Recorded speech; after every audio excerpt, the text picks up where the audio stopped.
and welcome to the Tuesday Night Live. As the title says, I am banned again for the second time in less than a week on TikTok. I'm going to be going live over here on my phone on Instagram. All right, we're live over there. Hello, everybody. Let me know in the chat that you can hear me. I'm going to trust the process today and not frantically look through my phone in the beginning. I think it's been coming together pretty well. All right. Hi, people. Hello, everybody. All right. So today we're going to be talking about disclosure a little more than what we already have. Oh, hi, Ian. So good to see you. Hello, everybody.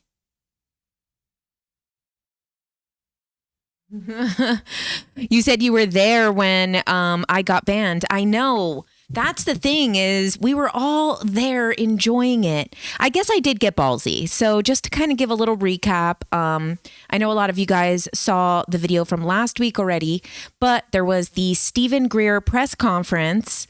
And basically at this press conference, he had 6 whistleblowers talking about their experiences with reverse engineered ET craft, with the focus on the technology being dangerous and the technology being used against humanity.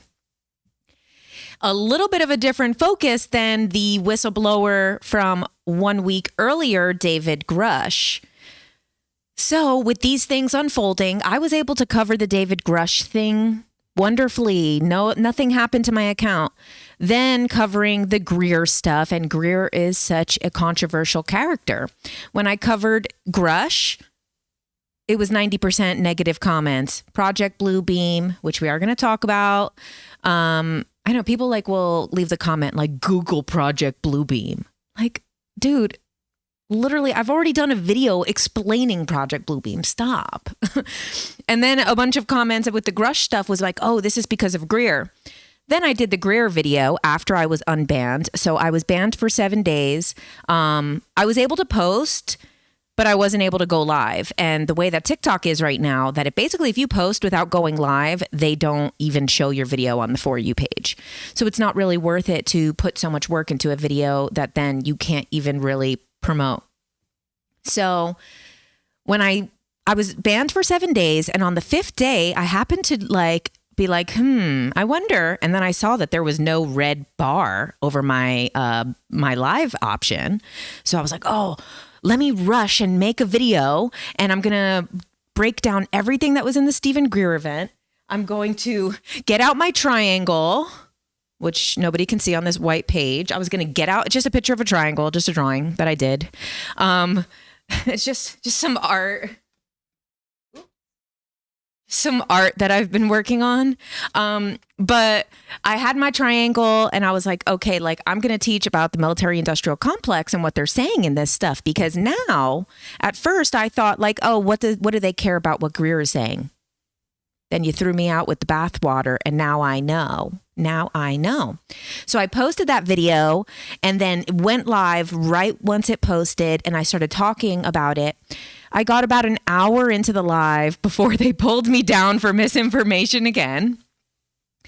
And the thing is I'm not saying that any of this is 100% fact. What I'm saying is this is what whistleblowers are saying. Hi, guys. Hi on both over here. Hello, everybody over here on Instagram. We are doing our Tuesday Night Live on YouTube, but we brought you along for the ride. So after last week's YouTube live, I did an interview with Ruben Langdon, and I was planning to post it sooner. I didn't think I was going to get banned again, but I did give a little teaser from it in the last video that I posted on TikTok. But I do really want to talk about that. Let me I got some notes here. Okay. So one of the things, and I'm still going to post this, but I know that you guys that watch the lives, you're still going to enjoy it when you see it in the video. So I don't mind spilling the beans a little bit. So Ruben Langdon. So if you guys don't know who Ruben Langdon is, he has a show called Interview with ED Extra Dimensionals. And you can watch it on Gaia. but you can also watch it on his members platform. You could just buy like all the episodes. So he has more episodes available on his than on Gaia. Gaia only has like certain episodes licensed, but those episodes are amazing. And that's actually how I found out about Elizabeth April for the first time, was from that Ruben Langdon show, because he interviews channelers. And the amount of information on that show is really incredible, because he does ask pretty advanced questions, and then people in these channeled states give very advanced answers. So speaking of Elizabeth April, we're going to get to that a little bit later, because she posted a video about disclosure yesterday too, and what she channeled from the Galactic Federation. So I also wanted to add that perspective into it, because honestly, what she said, as usual, you guys know I love Elizabeth April. She oftentimes, what she's channeling lines up with what I've seen in a lot of other work, a lot of other sources. So that is one of the reasons I really like her. So speaking of Galactic Federation, this is one of my favorite tops from the Galactic Federation of Light clothing brand. This is the Merkaba shirt. And I really like this. The first time I wore it, I put a blazer and put leather pants on. So just saying, it looks sporty, but it can be dressed up or dressed down. And this is kind of their signature thing here. This like light beam, that basically like the light beam going to the light, because their whole thing is for the light workers. So if you guys are interested in that, there's a link in the bio of this, or in the description of this. And you get a free Galactic Federation hat with the JK Ultra code. So we're going to get to what Elizabeth April said from the actual Galactic Federation, what she channeled about disclosure. And I think it's really interesting. But first, let's talk about what Ruben talked about. And if you guys are clicking on this later because you want the update on the Greer event, just go to the previous video that we did break down what a lot of the whistleblowers said. This one, we're going a little bit deeper into some other perspectives on that, because Ruben gave a really good perspective, because he said, one, he's known Stephen Greer for over a decade. Also, a lot of people that he knows and are friends with, people like Jeremy Corbell, a lot of people that are in this UFO scene, he knows them for a very long time. And he says that multiple people that he knows have met David Grush before he came forward. And all of those people that he trusts believes that Grush is legitimate and honest about the situation. Now, Ruben had a really good point, because what he said is that he believes that the whistleblowers like Grush and the others that are going to come forward, he said there's two more coming forward that actually have had contact. Like they've actually either seen the craft or had an interaction with a being, and that those people are waiting to come forward. Now, this is interesting. A lot of people have said that I'm pretty sure it was the journalists that said there's other whistleblowers that are waiting to come forward. I think Leslie Kane said, maybe I'm wrong, but I'm pretty sure she did say on the Chris C. Newton podcast that there is other whistleblowers that are waiting to come forward, but they want to see how this goes down, how Grush is treated, because their story, well, she didn't say that, but now I've heard from multiple sources that there's two other whistleblowers that have had contacts that are the next people to come forward through that same channel.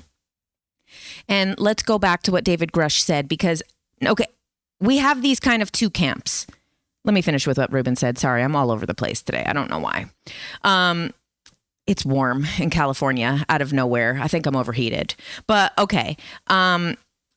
Ruben said, okay, he believes that Grush is a legitimate whistleblower, that he really had all the position, and that he does have good intentions in what he's doing. And then he said, however, you have to be mindful of these different camps of disclosure. There's people who want to use different whistleblowers for different agendas. And he says, the Greer camp, just to call it something, it's much more broad than that. And a lot of people on that side of full disclosure don't even like Stephen Greer. So just to call it that for the sake of this conversation, there's a camp of people that includes Greer, that includes a lot of these people in the UFO scene who want full disclosure, and full disclosure on what has happened already, not just that aliens exist, but what has happened with the government, with the reverse engineered technology, the other things, the crimes against humanity, the withholding of information of technology from humanity, all of those things. And then on the other side seems to be more of a limited disclosure.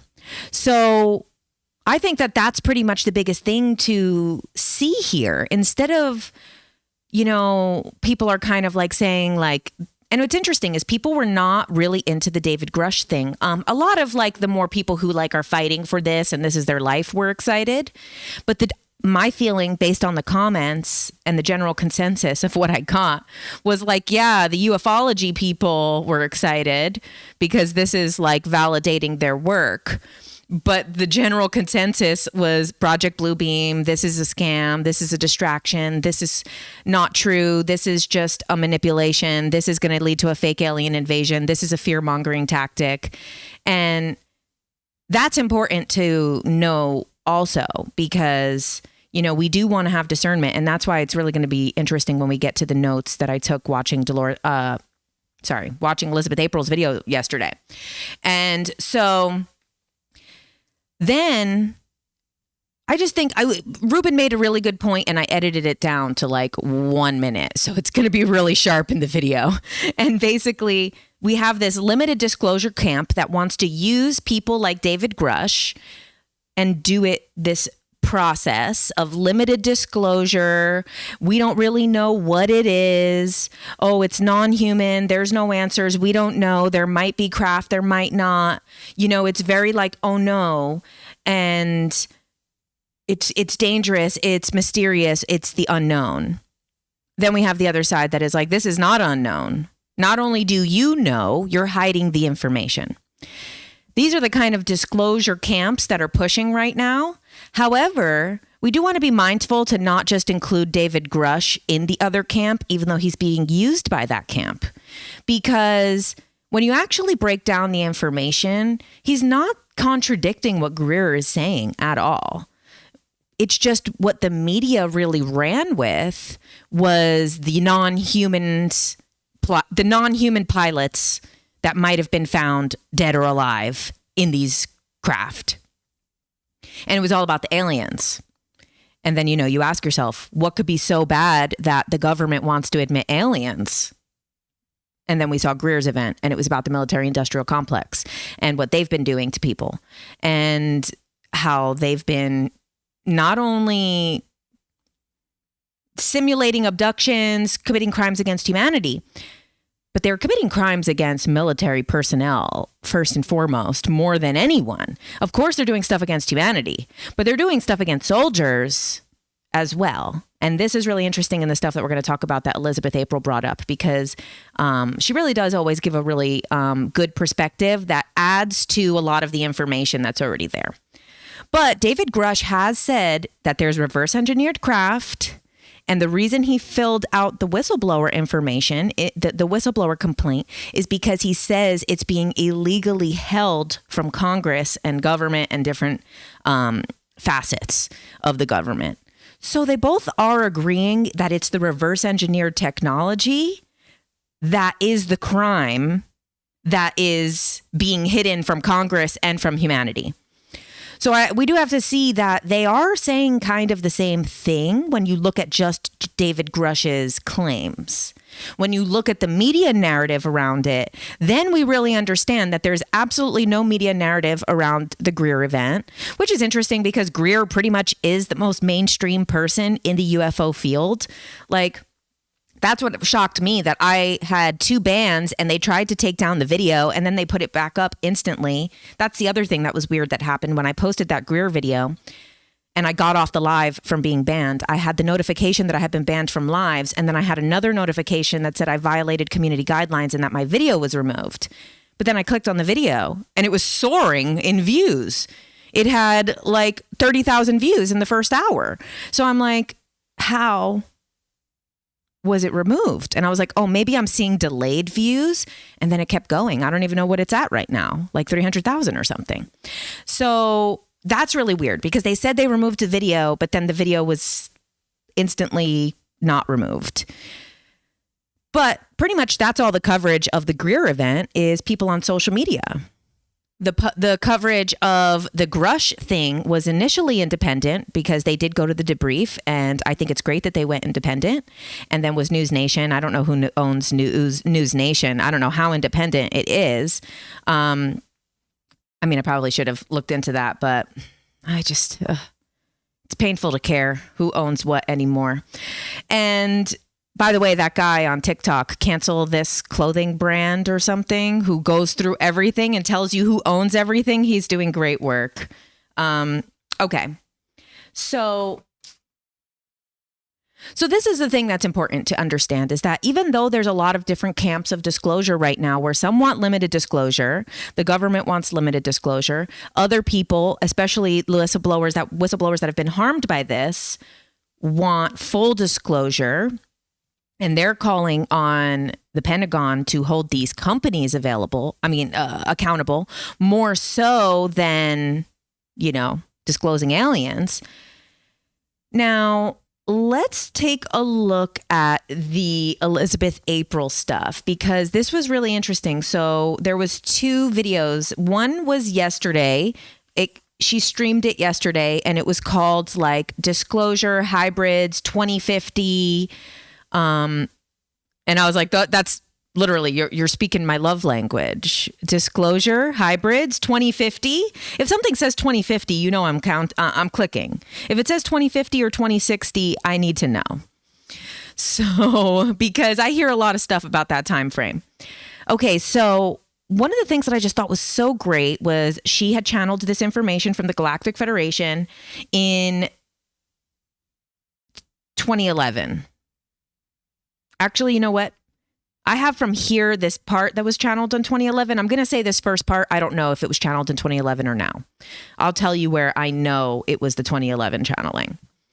So she says that there's 3 stages of disclosure that she has received in channeling. The first stage is the increase in real activity for star seeds. Okay? So the starseed thing, people who believe that their soul has an origin on another planet or has lived on another planet. This is also, starseed kind of becomes an umbrella statement for the 3 waves of volunteers, indigo children, all things like that. Any type of these light worker, it's an umbrella term, even though starseed does mean something specific. A lot of times these words kind of become umbrella terms because there's actually probably a really diverse type of souls, and we can only kind of group them so much, but we know that it comes back to this 3 waves of volunteers that Dolores talks about.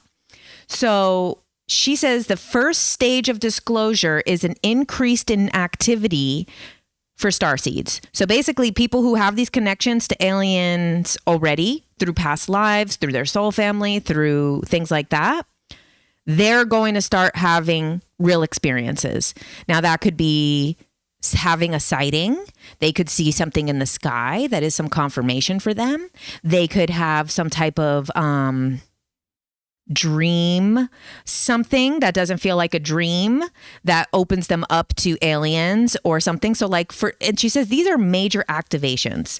So this is a time, the disclosure thing, she said the disclosure's already been happening. This government disclosure is just another stream of the disclosure that's happening regardless, because the government is trying to keep up with the disclosure that is happening right underneath their feet. So, and you guys probably have experienced this. So you guys have probably experienced, different things, different dreams, different activations. She also said too that sometimes information is an activation. And that's definitely, for me, a big activator is definitely information. Even watching that video yesterday, that's the thing that I really like about Elizabeth April, is that I really do feel, or maybe it's more so for me, but I feel like I get downloads during some of her videos. Sometimes she talks about certain topics and I'll need to pause and I'm like, and it's everything will start connecting. I'm like, oh, okay. And it goes to this source. It goes to this source. And so, even during that video yesterday, which I think you guys should watch, it's great. I I feel like she has a lot of maybe new followers because now she really has to explain herself a lot, which, you know, she never really did before. Now she has to like tiptoe around the word starseed, but you know, that's just the toxic ex-new agers, but whatever. So these things, this first stage of increased activity for starseeds, light workers, you know, people with spiritual missions, people that are here for this mission that's happening on Earth right now. These are to anchor in that higher energy and those higher frequencies.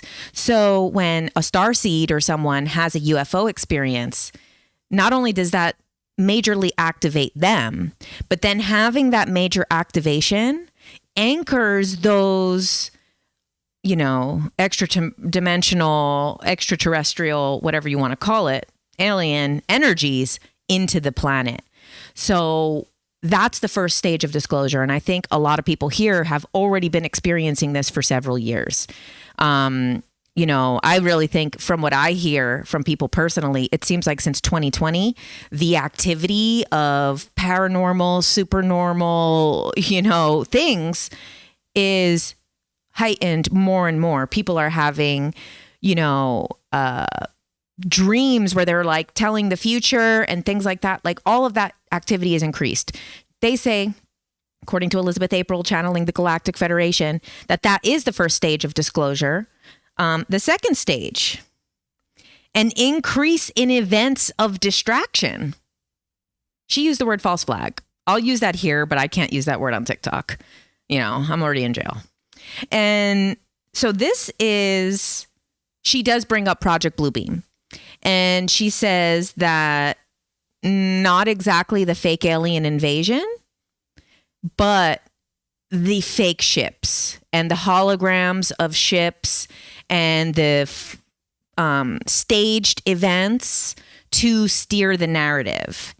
And what she says that they told her in this channeling is that not all UFOs are real UFOs and not all UFOs are a part of an agenda. And really, like, both are happening.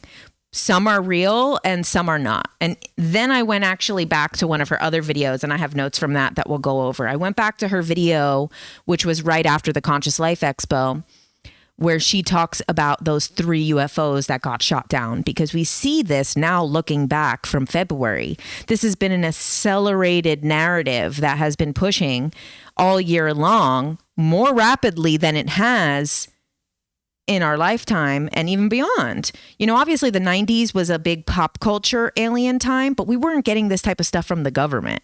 You know, we weren't getting the whistleblowers, people who worked the UAP task force like David Grush coming forward. Or people like any of those other whistleblowers that came forward in the Greer event. That was not what we were getting before. We were getting people, the Bob Lazars and stuff coming forward. But it's a little bit different because Bob Lazar's credentials couldn't be validated. You know, I don't get a lot into the Bob Lazar topic. I don't want to fight for my life. And I don't have a strong opinion about it either way. So, I don't think he's lying, because why would he? We've heard it so many times, the same things from so many people. So he probably is telling the truth, but whatever. It's a different situation because these people now have credentials that are being recognized publicly by the Pentagon, by the oversight committees. Okay. So she did talk about some pretty interesting things. And when we go back to the previous video that she had from 4 months earlier, she says, the first thing that she said when she channeled the Galactic Federation, this is from another video from 4 months earlier. We're jumping around like crazy. No, I do not have any type of ADHD. Anyone wondering? I'm tired of being accused of this. And so, not that there's anything wrong with it, but just stop. And so the February 3 UAPs, aliens, UFOs, whatever, that were shot down.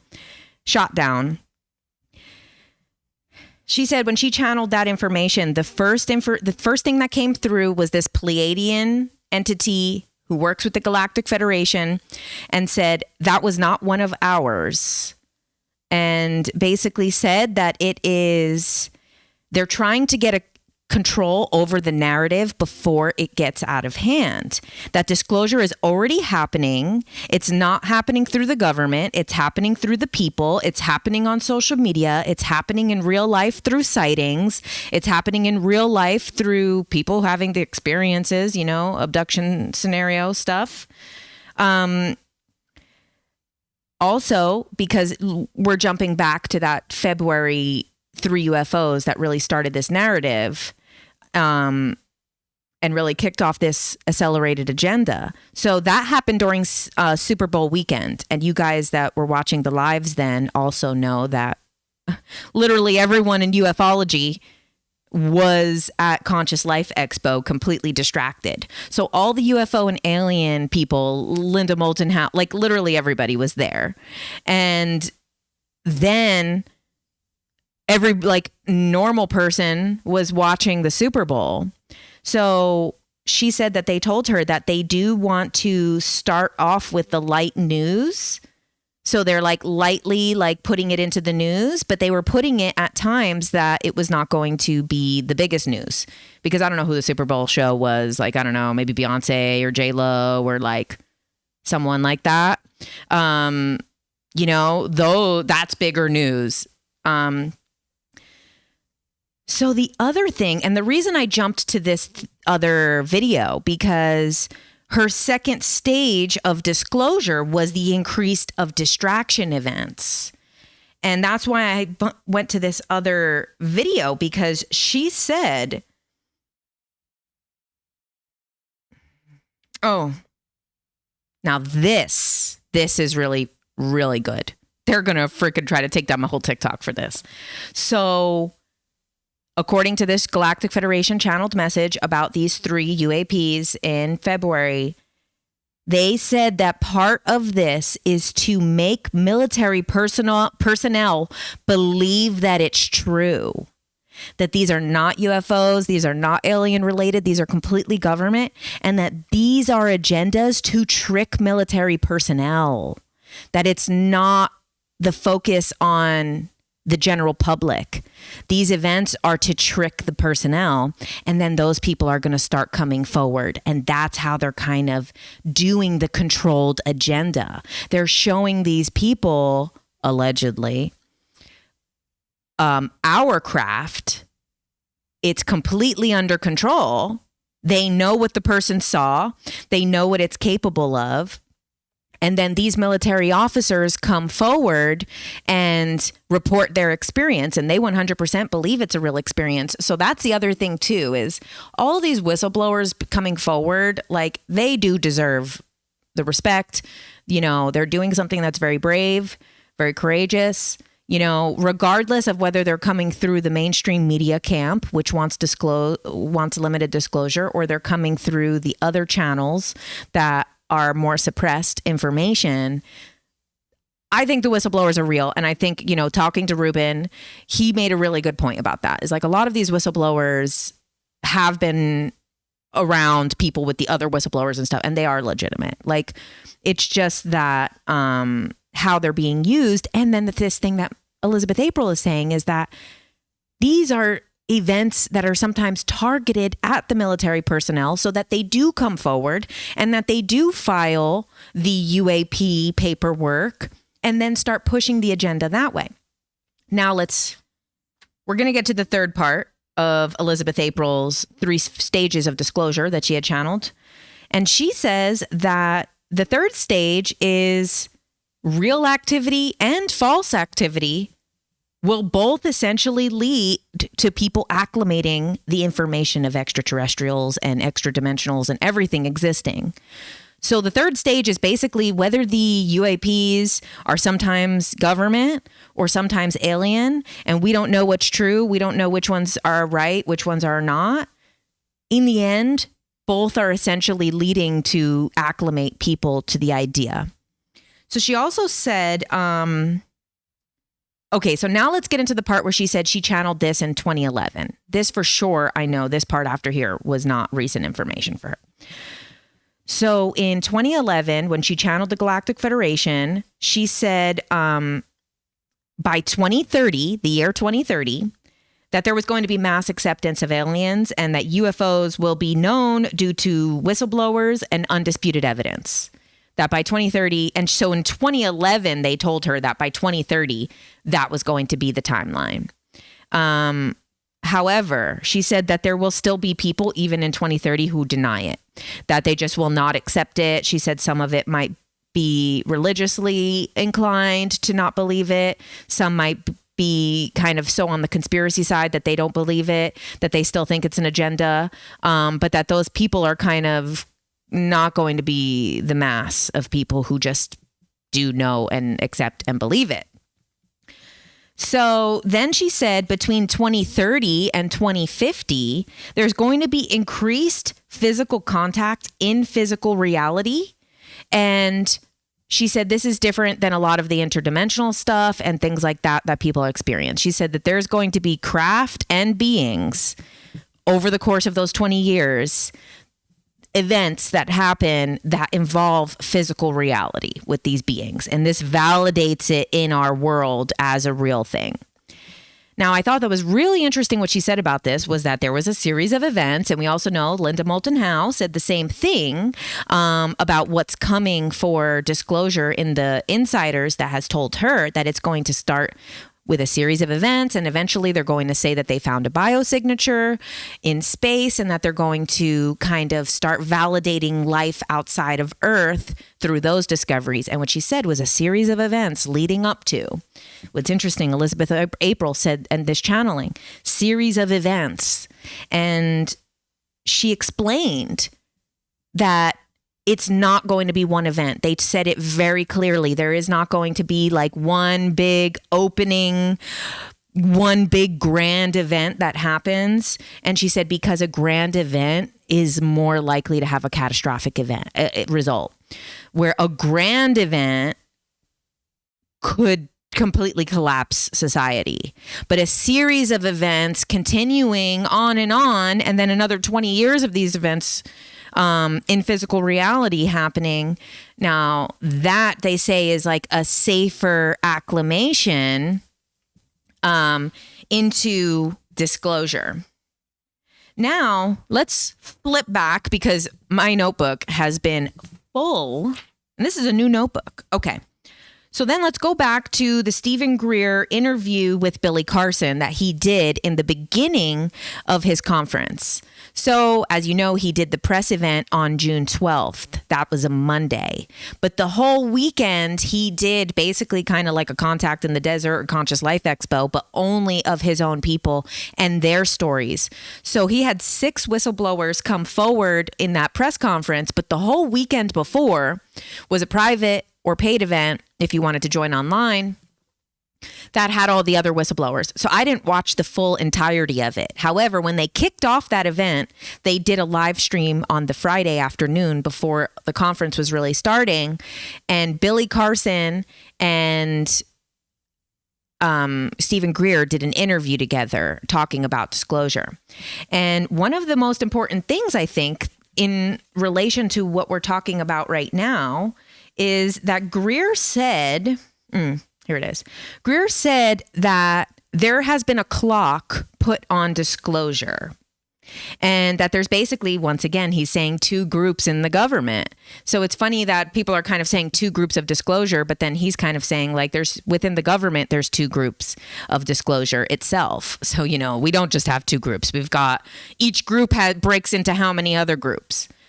But he says the first group is the one right now who kind of has the wheel that is steering the narrative in the public way, and that they want this disclosure situation. They're pushing for it, but they want it to be done through the constitutional process. They want it to be done through the laws, law reform. The whistleblowers come forward, the Senate, the Intelligence Committee, you know, the Oversight Committee, they make their decisions, they evaluate it, Pentagon evaluates it, then President evaluates it, then they come up with a plan. This is what they how they want to handle this. They want to handle it in the constitutional, regular process that everything else goes through. And they want to do it through this RICO law reform. So this is the law reform that we talked about last time. And this is the racketeering. Gosh, where is the... It's basically a law reform when, racketeering and illegal shit like that is going on. So that's what the main initiative right now for that group of the government.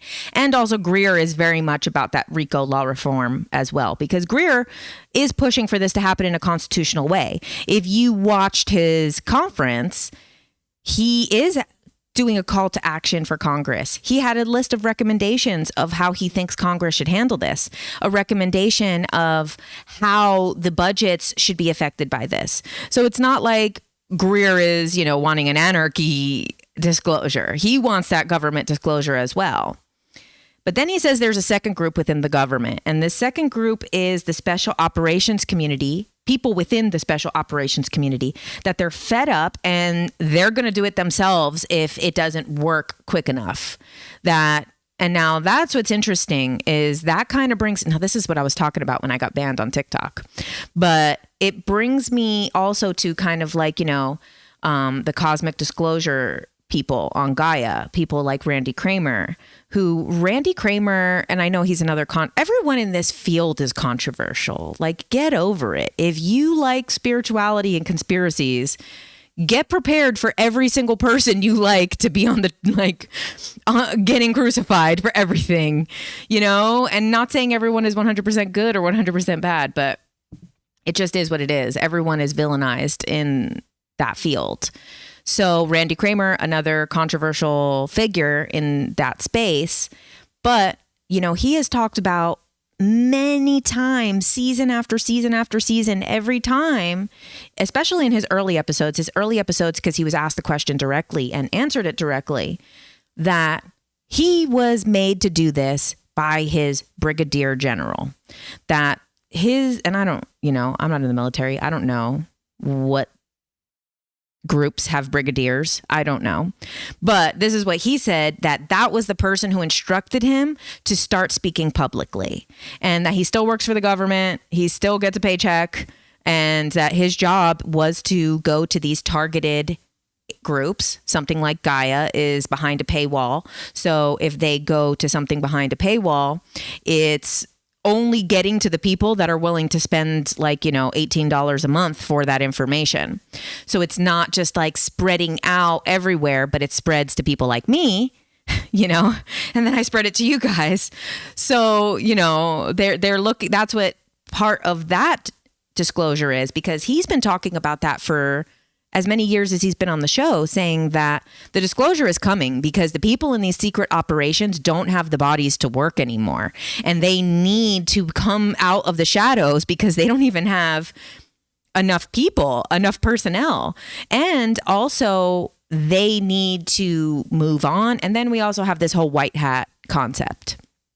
Now, that's also in my interview with Ruben, but I was cutting that part out for TikTok, but now that I think of it, it's so damn good. He was talking about, maybe that wasn't in that interview. Maybe that was in another, on his membership platform.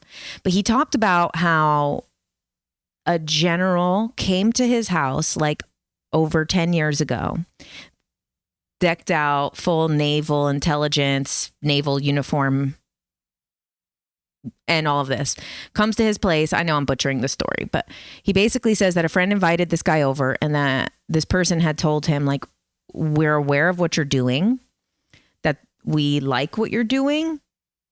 There's like no way we can assist you, but we do want you to know that the white hats are watching you in a good way. Now, he said that, this, I think he said actually was in like 2010 or something like that. He said in 2010, he had never heard, or it was 2012. He said he had never heard the term white hats. Like, white hats is a new thing, at least to me. I heard about white hats the first time, probably since 2020.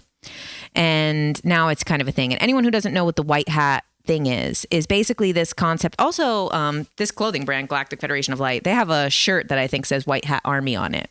on their website.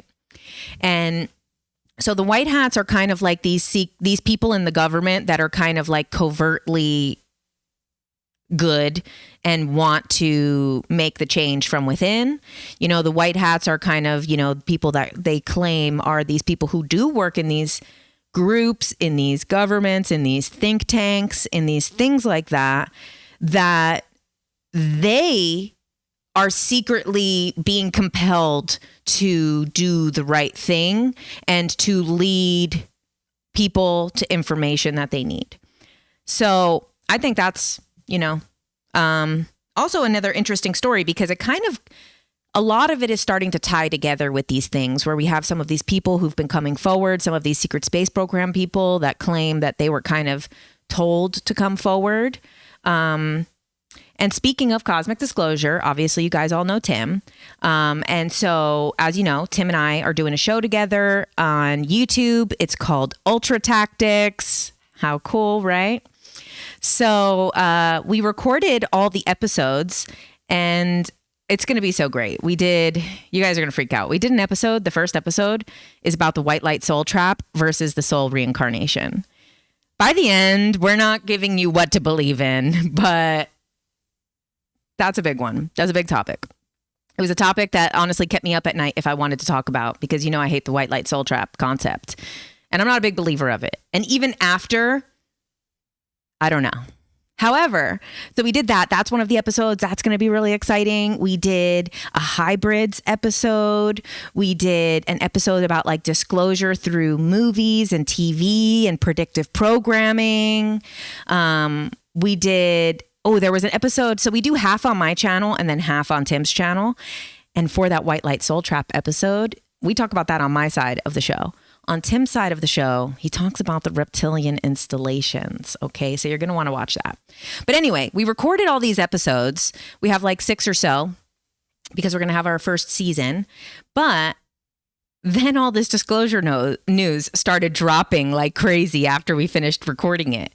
So we're going to do a little pre-season episode where we're going to just do a quick episode, give you guys a feel for the show, and just do a little talk about disclosure. But just as a little teaser, because we were talking today about what the episode is going to be about.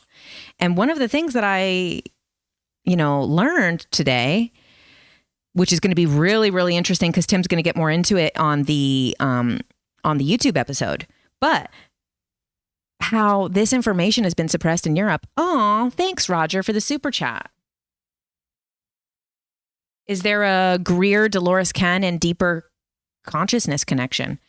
I don't know. I mean, I think in general, all of the people that are working towards the mission do have some connection to each other, but I've never heard of any specific meeting or anything between them. But to be honest, I wouldn't be surprised if they did meet, because they both went to a lot of the same events and conferences.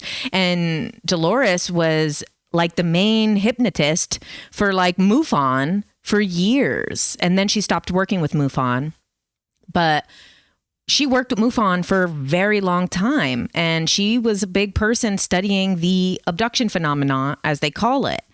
And so it's pretty interesting. I would actually be interested to see if there ever was some type of connection between them. Imagine Dolores put him under.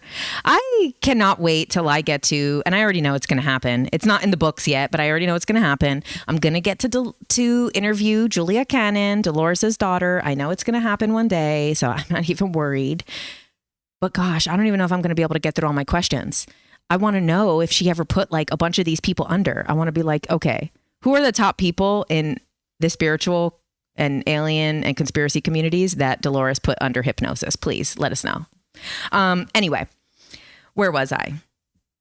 So, okay, let's go back to some of the stuff that came up in the Elizabeth April video. So that was also about the hybrids. I'm not going to get into what she's saying about the hybrids just yet, because you guys know I'm working on a whole project about the hybrids. It's going to have a bunch of people in it. I've interviewed so many people already. I'm really invested in this hybrid stuff right now. Like, I feel really connected to it. I feel it's really important. And I think I'm going to do a series on it. But I'm not fully there yet with all the investigation, but the information, literally every single thing, maybe not every single thing. There's a couple people that are outliers of information. However, almost everyone that I talk to, almost everything that I've come across, all the research, all that stuff literally is giving the same information about this gray alien hybrid program. So I'm not going to get all into it right now, but I am going to tell you one thing that I thought was really interesting about it that she said is that basically there was galactic councils that decided the human gray mix was the best one. So that's why right now when they're talking about what is this gray human hybrid program, people don't like grays. You know, I don't like the blasphemous talk about the grays acting like they're the worst of the worst because we're literally worse than them. But she says that was a part of a galactic council that came to that conclusion, that they had evaluated genetics and potential and evolutionary stuff, and that basically the best match for the future of humanity on this planet was to mix with the grays, and that it was the most would be the most successful hybridization to go forward. She also said that we're the first stage of this program, that this program's already been underway. We already are the first stage of it, and that the second stage will eventually come. But she said that hybrid on Earth thing cannot happen until after full disclosure. That like they can't live here until full disclosure. But what was also interesting, and not to get into all the hybrid stuff, but I want to talk about the stuff related to disclosure, because she said that these would be the first ones to come through. Now, you've probably heard of the Essassani or the Sassani. I think Bashar says he's a Sassani, because new knowledge to me, because I haven't really gotten too much into Bashar. So I only just learned recently that, you know, Daryl Anka, who's channeling a being named Bashar, that Bashar is a human gray hybrid from the future. So I think that's also interesting too. People hate the grays so much, but then they'll be blasting Bashar. I'm like, come on, guys. And then, so this is what Elizabeth April said, is that these human hybrid, half gray, half human, or whatever their percentage is of each, that's going to be the first ones that come forward physically for us to see, that they're going to be pretty close to us looking. And she said that the different generations of this hybrid program has come a long way. And she says that now where the program is, they look a lot closer to humans than they used to, that before they were not. And what's so interesting, because this lines up with what Yvonne Smith said. I went to 2 of her lectures at Contact in the Desert. I'm actually going to go to a Cero meeting next week, which is her organization. And I think I'm going to do a private session with her, and I'm going to ask her if I can film it for my YouTube. So maybe we can like go under hypnosis and find out about my alien abduction together. Of course, if there's anything too crazy, you know, maybe I'll take it out, but I'm going to see if she's open to that. I think she will be.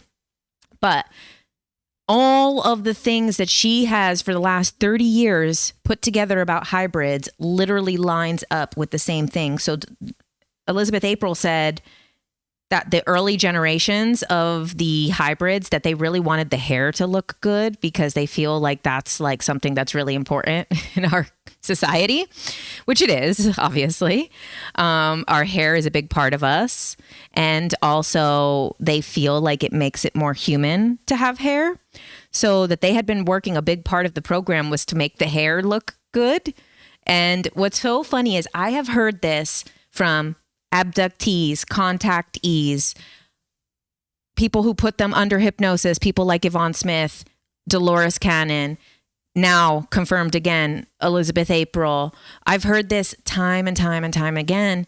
People talk about how in these abduction experiences, which a lot of them that I've heard of were happened in the 90s when these people who are now adults were children. One of the guys at Contact in the Desert told a story that he went on a ship as a kid, and he would felt like he went regularly, although he doesn't have a ton of scenarios of it. And he said he lived in California. He's like around, 30 years old now. And he has a memory from childhood abduction memories, being on the ship with other human kids that seemed also from California. He said diverse, ethnicities, but he said they all talked similar, like they were from California. So he was like, he didn't know who the kids were. So he got the impression that they were local to some degree to him. And those kids were on the ship together, human kids, other people. And then they would bring out the hybrid children for them to play with. And it was an important part for the hybrid children to interact with the real children, the human children. And it's so interesting. The guy describes the same thing, the patchy hair. There was like splotches of hair, and it was like really just like weak little strands. And then the drawings, there's so many drawings of people who've seen hybrid children over the years. And it's always the same thing with this like splotchy hair. And they have like literally like feathery, like the strand is so like light and like so feathery. They say it's dark. The strand is black, but it's so thin and fine and like wispy, and that there's so little of it. And then that's so funny that Elizabeth April in this hybrid video says the same thing. She says that the earlier programs that they had patchy hair, that there would be random teeth sometimes grow out of a weird part of their body. Like sometimes they'll have like a random tooth. It's come out of them somewhere. And she said that sometimes they would like, the hair wouldn't grow on the head. So they'd have like a patch on their arm or something. I'm like, this is pretty brutal. It's pretty sad. Side note, when Dolores had talked about the hybrids years ago in the 3 Waves of Volunteers and the New Earth book, which is a big topic in that book, is the hybrid program. You think it's going to be about the New Earth, and it's literally so much about the hybrid program. And those people were very concerned about the well-being of these children. And Dolores was too. So she had asked a lot of questions about the well-being of those kids. And what they had said is that there's basically nursery mothers that take care of them, and that they do get love. They do get, what they need. And that also, just like our soul chose to be born on Earth in this lifetime, that those hybrid babies are also able to choose their life and have chosen to be a part of that experiment.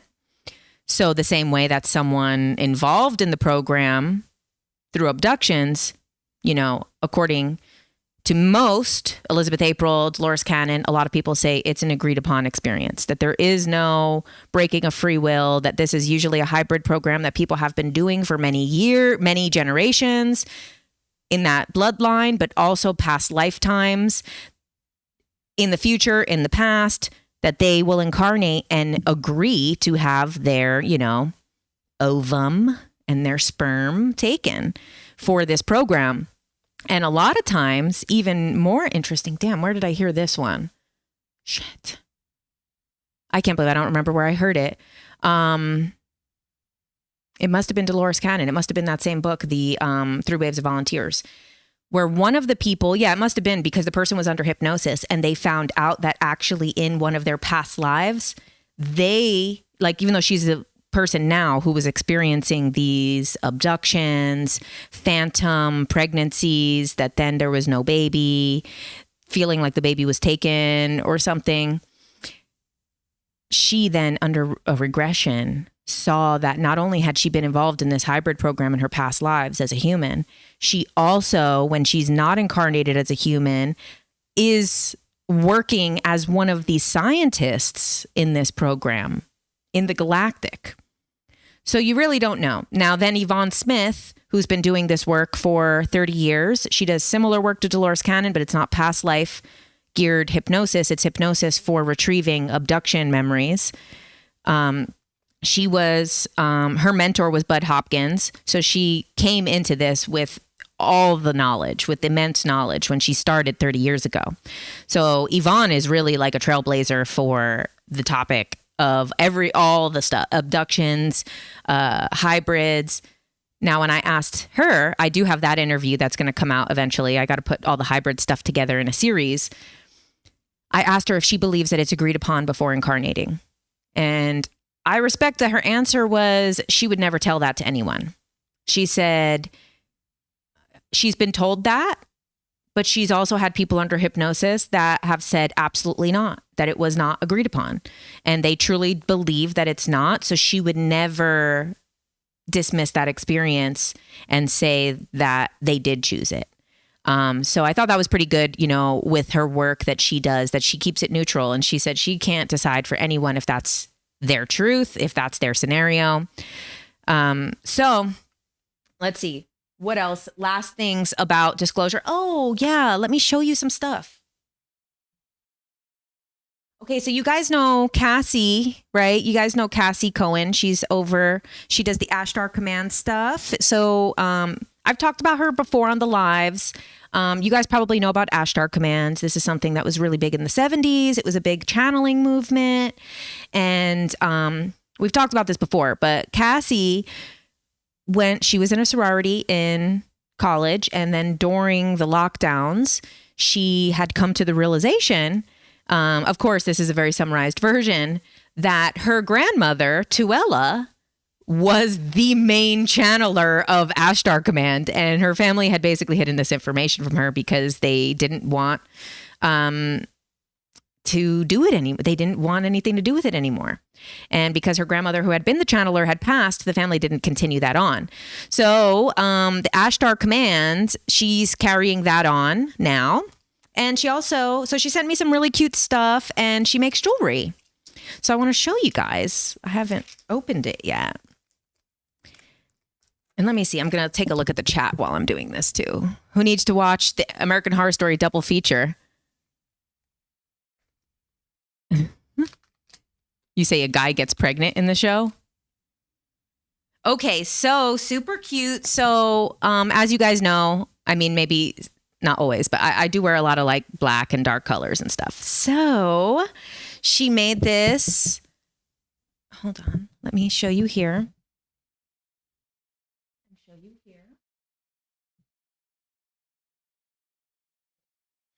Why won't it? Okay. There's also a little ring and a necklace. So I think that these are maybe tourmaline and howlite. I have to ask her. So then this is a necklace too, and it's super cute.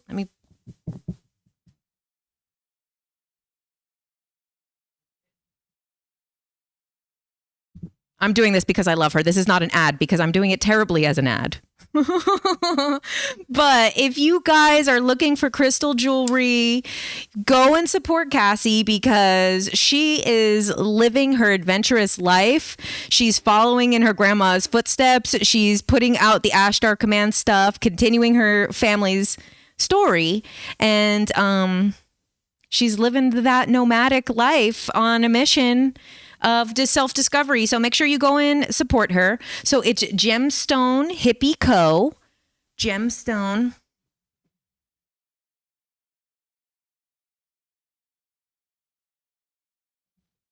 Hippie Co. You can go find them on YouTube. On Instagram. It's Ashtar Command Ground Crew. And then she just sent me a bunch of really cute alien stickers, Area 51. And this is really cool. I think this is actually from the 90s. This is, I think, one of the original Ashtar Command drawings. It's a print of it, but it's one of these original drawings of the Ashtar Command. And there's also another necklace. She's so cute. So you guys go and support her. Go and follow. Go and follow over on Instagram. Gemstone Hippie Co. CO. Oh, I love this. Beautiful.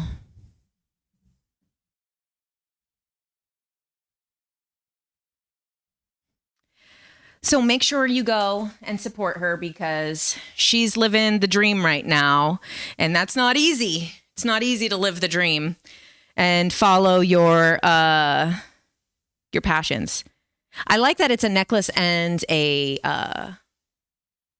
a bracelet because I really do. I love a crystal bracelet, especially. So thank you for that. Does anyone have any questions? I mean, it's already 7, but, oh, you have the same combination. Oh yeah. Let me write it here.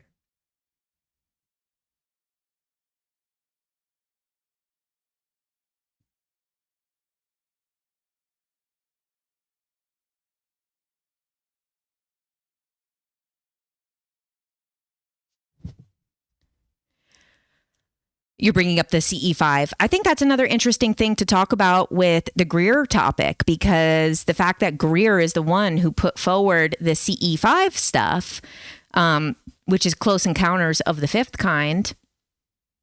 I think it's really interesting that the same person who's really pushing this disclosure, as he's pushing the fact that the disclosure needs to happen about the military-industrial complex, is someone who created the thing to actually... Oh my God, so sorry. That probably sounded horrible on the mic. Please forgive me. So the CE5 thing, I've never done it before. I don't know if I want to. Because I've heard a lot of things, because people, I'm telling you right now, we're ready for the idea of disclosure. Physical contact. Be ready, guys. This is like a frequential jolting. Like, if you see, you think you see a shadow out the corner of your eye, or you think sometimes you think your hair is a bug and you're like, there's a bug. Imagine what it must feel like to feel something of a completely different frequency, so even if as a concept you're not afraid of aliens, which we're not, obviously we love them, they're our friends, however, your body is still having an experience during that. Your body is still like, whoa, danger, danger, danger, that's not good. I'm not used to seeing that thing. Or also the vibration that comes off of them, because the thing that's interesting too is that all of these people, these whistleblowers that came forward for the Stephen Greer event, they all brought up how the craft, the reverse engineered craft, resonated through their body. Oh my God, the ASMR perp. I know, I'm so sorry.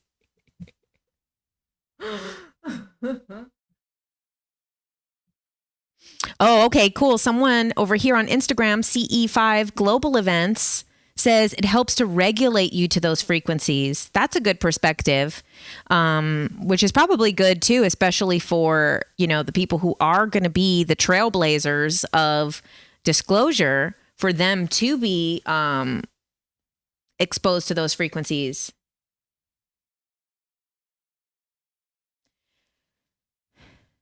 Intelligent Reads said that there's a lot of ETs that look the same as us, and they are just different in their psychology and mentality. That's true.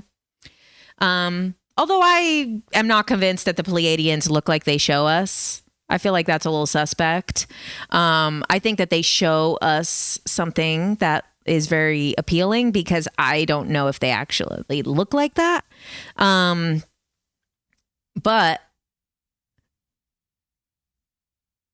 oh, cool. So CE5 Global Events has an event coming up with Ruben next month. So that's really full circle here. Look at this. We started off with the Ruben interview, and really nice. Wow. How do we, when is the Ruben event and where? Is it online or in person?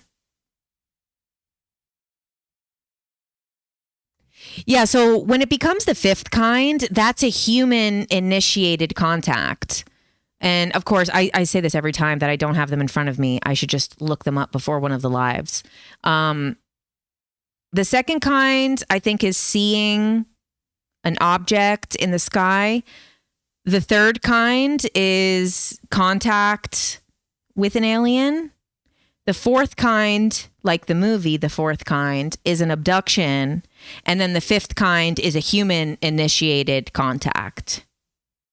Oh, cool. So the CE5 thing is going to be in person in Big Bear. What day is it going to be?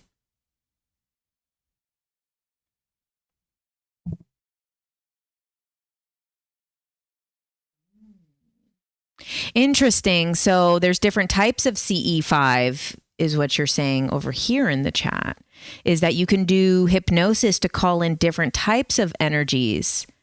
Oh, okay, cool. You're going to post the event soon. Send it to me though, so I can repost it.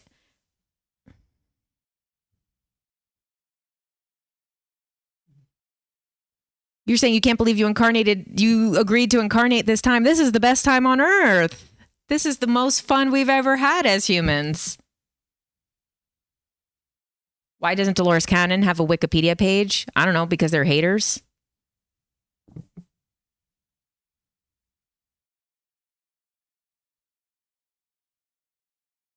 All right. Well, guys, thank you so much. Oh, okay. So July 15th on Saturday. Oh, cool.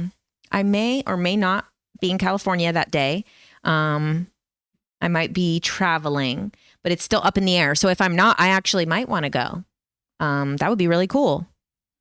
Now, of course, I know I started 5 minutes ago saying I don't think I want to do CE5, but then I'm like, oh, Ruben's going to host an event. That's like a really cool group of people to do it with good energy that is, going to attract a lot of our good alien friends. That sounds like a cool event.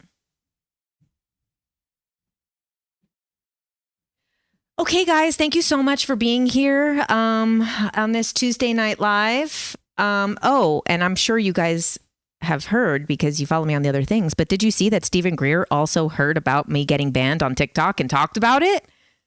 Like, that's pretty cool. Is CE5 related to the Gateway tapes from the Monroe Institute? No, it is not. However, I might have something really interesting coming up about that. I might be doing an interview with someone who knows a lot about that topic, but that is still up in the air. But it's going to be good. It's going to be, if it's all falls into place and is secured, probably the one person who could answer the questions. Like, I'm so excited for this opportunity. I don't even know. I have to do like some serious work on the questions because that'll be really cool. Am I going to be in Vegas for Disclosure Fest? I believe so in November. I'm about to, I'm going to book a hotel soon. And then I'm going to, try to see, I'm going to hopefully get a media badge to go. And then maybe, just maybe, I might be involved in something a little bit more. There's going to be a Dolores Cannon Lifetime Achievement Award for Dolores, like this, like honoring of Dolores. So, I can't miss it, but I might be able to do something a little extra than just the media pass, but that's not confirmed yet either. Said, should you stop doing the Gateway experience? No, I think it's fine. It's not anything bad. The interview, the person is big believer and supporter of it and knows probably most about it than anyone who is alive. No, I don't think it's a bad thing. I don't think the Gateway process is bad.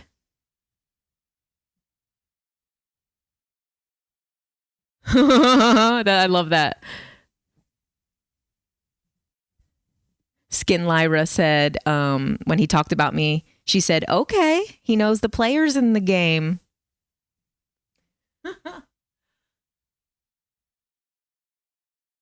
Where can we watch Stephen Greer? Go to the Stephen Greer YouTube channel. If you click over to the live section, you can watch that press conference that we've already broken down. The most popular parts of that press conference, I haven't really talked about because to me, it wasn't the most important parts. So, but to a lot of other people, those were. So the one big one that everyone was talking about is the Antarctica stuff. Antarctica. I know everyone doesn't like that I don't pronounce my T's hard enough in the middle of sentences. But it's about basically this technology that is in the South Pole that is causing earthquakes in the world, those things are just not usually my area of expertise. Not that I don't have interest in it. It's just that I like the more future forward stuff. You know, I like the stuff that is like where are we going? How do we learn what's coming? How do we bring what's coming? I don't like to give too much attention to, you know, even though like the whistleblowers are talking about the technology and stuff like that I see as kind of like leading toward, you know, the truth coming out. When it comes to the South Pole, Antarctica stuff, I'm like, they are never going to admit that shit. Like, you know, and who knows what's going to happen with all of that, like crazy technology that they have and whatever they're doing down there. Oh, but I do have Linda Moulton Howe's documentary on Antarctica, which is incredible because she actually interviewed a former, maybe not employee, I have to look at who it is, but she interviewed someone who has been there. So Linda gets the real good stuff. So I might be a little bit more interested after I watch that, because talking to someone who was there, who worked there.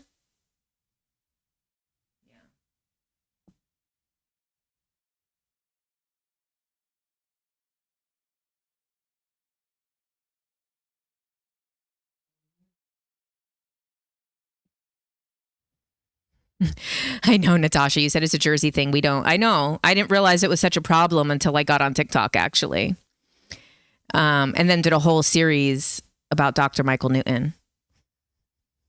I didn't realize how like not pronouncing the T was so triggering to so many people. But I'll leave it on that. I don't understand why people are so triggered by the fact that people have different accents and different dialects in English. It's very acceptable for everybody else to have an accent and dialect, acting like the US isn't a freaking gigantic country that is the size of so many other countries added together. Of course, we have different dialects, and different ways of talking from different areas. It is so bizarre to me the way that people are triggered by any diversity of language. It's so bizarre to me. I'm like, you know what I meant, and now you're blocked. Sorry. Where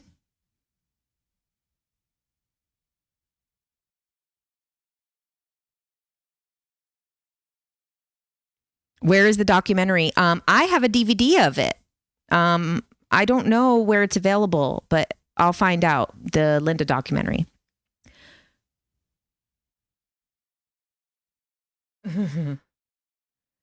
Oh, that's one of your favorite Linda documentaries. Ooh. You saw pieces during Among Us. So Among Us is the Caroline Corey documentary, I think. And she's really good too. I just recently started getting into her.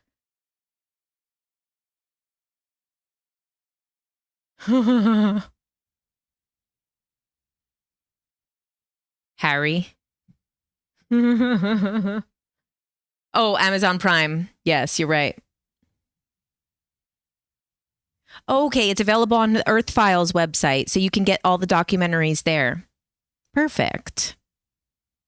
Okay, guys. Well, thanks so much. We didn't do too much these last few minutes here, but it was fun. It's always great to chat to everybody.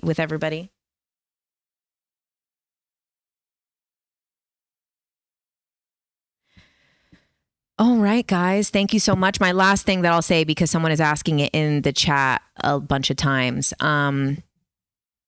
the Las Vegas sighting. I don't know. I don't have an inclination to believe whether it's real or fake. Elizabeth April brought it up in that disclosure video, and she said she does believe it's real. Personally, I don't have an opinion of whether it's real or fake. I think it's probably real based on some of the things he said, that he said when he looked into its eyes, he had what felt like sleep paralysis. I thought that was a very interesting description for someone to give if they were giving a hoax, to say that when they looked at its eyes, they experienced what felt like sleep paralysis while they were awake. I think that was a very interesting detail that seems believable to me. However, I think that the Vegas situation is an attempt by the mainstream media to profit off of the disclosure whistleblower situation because they dragged their feet with David Grush. They could have had the story. They dragged their feet, and then that's why the debrief got the story, and thankfully they did. And then News Nation did their coverage, and then slowly the mainstream media echoed some of those things very softly, but then came back the next day with a 5-week-old news story. I don't know if everybody knows that, but that news story came out on something like June 7th or something, like a couple days after actually, I think maybe the 7th was when the Grush information came out. And then a couple days after this Vegas alien story came out. I think the timing of it is just so obvious that they were trying to profit off of the trending topic because they know that once David Grush came out, everybody was Googling, oh my God, aliens, aliens, aliens. It was the trending thing on probably Twitter and Instagram and definitely on TikTok. It was all across the board. Aliens were trending. And then all of a sudden they pick up a story that's 5 weeks old that happened on May 1st. All of that footage was over 5 weeks old. The story was over 5 weeks old. And then they decided to publish that story while it's trending. So I'm not saying whether the story is legitimate or fake. I don't think that the family's probably lying about it. I don't think they initially had an incentive to lie about it when it first happened because they didn't even know it was going to be on the news because then it was over a month before it ever was on the news. So unless there was some type of agenda for them to profit off of it with a scheme with the news station, I don't think it was a hoax or anything like that. Now, in the video where they say there's a crouching being, I don't see it. I'm sorry. I don't see it. But that doesn't mean that there's nothing there or that it didn't happen. But for me, the biggest annoyance about the whole situation is that you have a decorated war veteran with who worked on a UAP task force who has high level intelligence clearance, but you won't publish that story. But you're going to publish the story that someone saw an alien in their backyard who is not necessarily the same level of credible source. So, of course, I love an alien story. I always love when the aliens are in the news. However, I just felt like it was it really annoyed me that the mainstream media did it that way, that I was like, oh, great. So you can profit on all the clicks of this whistleblower stuff and all of these people's work towards disclosure and these whistleblowers coming forward. And you're going to basically turn it into the National Enquirer. Okay. Now they're trying to say it's fake. You could see the aliens on the footage. I know I didn't get super into it because the story kind of annoys me. The fact that they decided to run it in that way. But when I did look, I didn't see the aliens on the video. But I haven't watched a ton of slowdowns and stuff like that.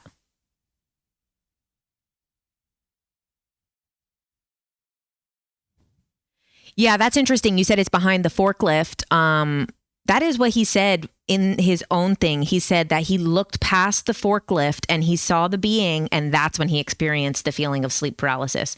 So it is interesting that you're saying it's in the place where he says he saw it. I did see the ring footage too of the sound of the boom. Oh, there's a third being. People are scared of their own guardian shadow person. I didn't see the video analysis. Oh, one last thing before we go. Sorry, I know we're going late today, and I know a lot of you guys are already going to bed. So last thing I want to say before we go. I was watching a body language experts talk about David Grush and break down his experience, what he was talking about. So what is really interesting, just very quickly before we go, they feel that he's holding back information because he holds his lips constrained. I mean, I don't know what a body language expert would say about me because I know I'm extra and I'm a Leo. So I don't know what they would say. But this is what they say. They believe that he's withholding information. They feel that what he was saying is very rehearsed. They say that that was definitely not the first or 10th or whatever time that he said it. He said that stuff so many times again and again and again. He said a lot of those sentences felt like they have already been said before. So I thought that was interesting. He said that he kind of clicks into parts where it almost is like a little bit performative. And they were saying, because there's the 4 experts, I can't think of what their channel is. There's 4 body language experts. I think it's called like body language tactics. I think it's what it's called.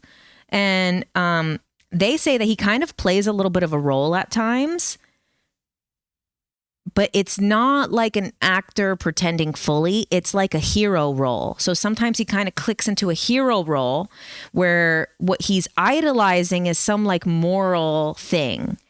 And so he kind of clicks into this heroic persona at a couple of points when he's talking about like how he needed to do this, he needed to come forward, like things like that. But they say that he never fully is clear about what he finds immoral. So he's clicking into this moral thing, but not really being clear about what he finds immoral. And that he brings up ethics and morality, but he never really lays a basis of what those things are to him. This is according to the body language experts. And I guess apparently vocal language as well. They say that he very much gives the feeling that he is on a mission to give a specific answer, that he's giving specific answers and that part of his job is to give specific answers.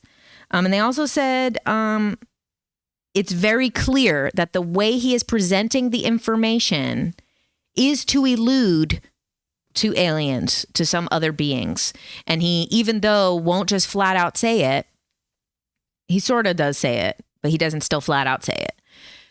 That he continues to portray it in that way, to be alien.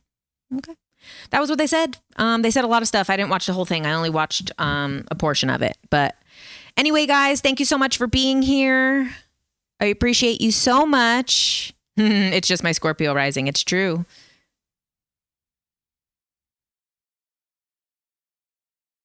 Yeah, Will is saying in the military, constrained lips and rehearsing is part of the job. It's true. Oh, the behavior panel on YouTube. Yes, you're right.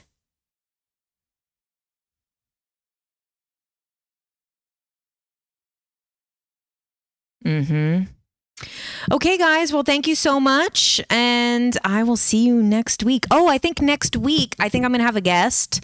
My friend Chelsea will be here. She's going to be teaching us. We're going to do a little, I hope no crazy information comes out before then. But she's going to be teaching us again about shamanism. So we did that live before and it was good, but the quality was so bad. And I just felt like the information that she gave was so valuable. And she also has a class coming up. So she's going to teach us a little bit of stuff and tell us about the class. And which I love because I don't really know about the shamanism stuff. But when she talks about it, I love how it lines up with all these other things in different cultures and different beliefs and different practices. So that's what I really love learning about too, is how to do that. So also, if you want to follow her, that's my friend that you guys see me posting all the time on Instagram, Frankincensed with a D at the end. Okay, guys, love you. Thank you. And thanks for being here.